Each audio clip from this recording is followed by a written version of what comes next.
Hello అండి. నమస్తే. Welcome back to my channel Moms Infinity. So, ఈరోజైతే ఈ వీడియోలో ఒక మంచి యూజ్‌ఫుల్ అయ్యేలాగా ధూపాలు ఎలా ప్రిపేర్ చేసుకోవాలో చూపించేస్తున్నాను.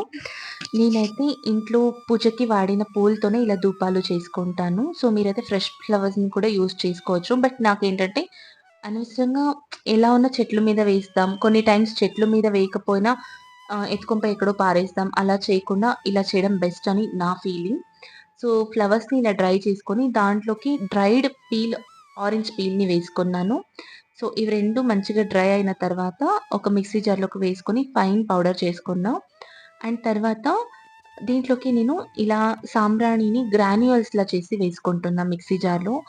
అండ్ 5-6 గంధపు టాబ్లెట్స్ చిక్కుతాయి కదా! అవి అండ్ ఒక 10-15 కర్పూరం బిళ్ళలు వేసుకొని ఫైన్ పౌడర్‌గా చేసుకొని మనం ఫస్టే వేసుకున్నాం కదా! ఫ్లవర్ పౌడర్స్ ఆ పౌడర్‌లోకి వేసుకోవాలి. అండ్ తర్వాతయితే ఇది నేను ఎండపెట్టుకున్న ఆవు పేడ. సో, పిడకలు కొట్టి ఎండపెట్టుకుంటాం గదా! సో, అలాంటి ఆవు పేడని వేసుకుంటున్నా. అండ్ ఒక్క ప్యాకెట్ దశాంగం పౌడర్.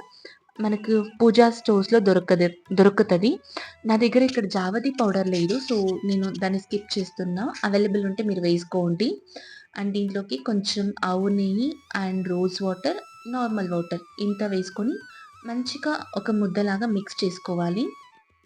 ఇంకా దీంట్లో కొన్ని చేంజెస్ కూడా చేసుకోవచ్చు. లైక్ లవంగాలు వేసుకోవడం అండ్ బే లీఫ్ వేసుకోవడం, నీమ్ లీవ్స్ వేసుకోవడం ఇలా. బట్ నాకైతే ఇది ఎనఫ్ అనిపిస్తుంది. సో, ఇలా చేసుకొని తర్వాత నా దగ్గర ఇలా కోన్ షేప్ మోల్డ్ ఉంది. దాంట్లోకి ఒక ప్లాస్టిక్ కవర్‌ని వేసి దాని మీద మనం కలిపి పెట్టుకున్న ఈ పిండి ముద్దని వేసి మంచిగా ప్రెస్ చేసుకోవాలి. తర్వాత రిమూవ్ చేస్తే ఇలా కోన్ షేప్‌లో వస్తుంది. సో, ఈజీ అవుతుంది కోన్‌ని ఇంకా రిమూవ్ చేయడం అని నేను ఇలా చేసుకుంటున్నా. సపోజ్ ఇలా ఎవరికైనా పాసిబుల్ లేకపోతే మనం బై హ్యాండ్స్‌తో కూడా కోన్ షేప్‌లో ప్రిపేర్ చేయొచ్చు. నేనైతే ఒక 2, 3 ఇయర్స్ ఇంకా ఇది ఫాలో అవుతున్నా. అండ్ ఇంకొక విషయం కూడా చెప్పాలి. నేను కొన్ని వీడియోస్ అంతా నా కన్నడ ఛానల్‌లోనివి ఎలా ఉన్నా ఛానల్ క్లోజ్ చేసేసాను కదా అని మీలో ఎవరికైనా యూజ్ అవ్వచ్చు అని మళ్ళీ నేనిక్కడ రీపోస్ట్ చేస్తున్నాను. సో, ప్లీజ్ దాన్ని యాక్సెప్ట్ చేయండి. అండ్ నేను ఇంకా ఒక విషయం గురించి చెప్పాలి.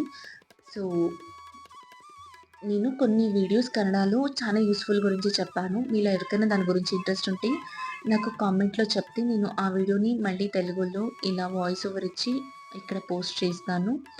సో, ఇదైతే నేను 2 ఇయర్స్ బ్యాక్ చేసిన వీడియో. బట్ ఇప్పటికి నేను ఇదే ఫాలో అవుతున్నాను.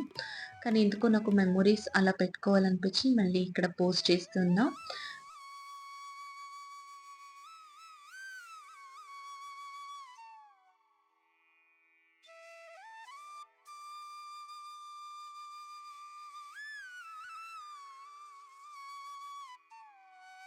అండ్ అన్నీ మొత్తం నేనిలా చేసి పెట్టుకున్నా. లైక్ సిలిండర్ టైప్‌లో కూడా చిన్న చిన్న రౌండ్‌గా పొడుగ్గా చేసి పెట్టుకున్నాను.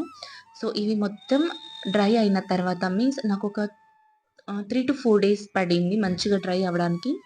తర్వాత దీన్ని వెలిగిస్తే ఎంత మంచిగా స్మోక్ అండ్ ఆ ఫ్రాగ్రెన్స్ అయితే అబ్బా! అనిపించింది. మనం వేసిన గంధపు టాబ్లెట్స్ గానీ, కర్పూరం గానీ, దశాంగం పౌడర్ గానీ ఎంత మంచిగా అనిపించిందో ఆ ఫ్రేగ్రెన్స్ నాకైతే ఒక మంచి డివైన్ ఫీల్ ఇచ్చింది.